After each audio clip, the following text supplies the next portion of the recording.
Good morning, everybody. Mike Vacchi, Princetontrader, here with your Tuesday morning pre-market webcast. Okay, so we're kind of in the same boat as yesterday. You can see that the bands are tight. The bulls remain in control. We're getting higher highs on successive days. If there's a day that we engage ourselves with the upper band, it should be today. There's a little bit of a push down this morning, but it couldn't really exceed 44.25. So until the bears start to convert areas that matter, starting with the hourly mid-band, daily pivot, way down here at the weekly pivot, the bulls are going to remain in control of this market.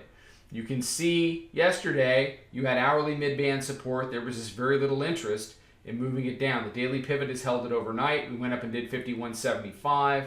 We're back down now to 47. I'll be interested to see if today just becomes basically a garden variety dip buy to another higher high. It wouldn't surprise me at all. The bears become viable really only on a conversion of 40, and at that point then you're looking at 29, which was the Sunday night low.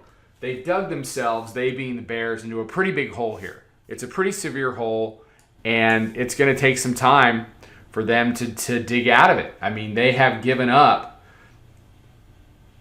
80 handles from that 2670 area that we saw back a week ago, last Tuesday. Last Tuesday, they bought the dip down in that 75 area, and now we're printing 51. So a solid 75 handles to the upside and very close to a band ride. I'd be very surprised if we didn't engage the upper band and at least try to execute a band ride on what sets up as a steady, slow upside type of tape.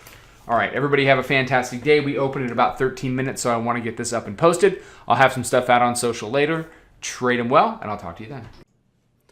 Follow us over on Twitter, Instagram, and Snapchat at Princeton Trader. Check us out on Facebook, and join us for a free trial at www.princetontrader.com. Trade them well.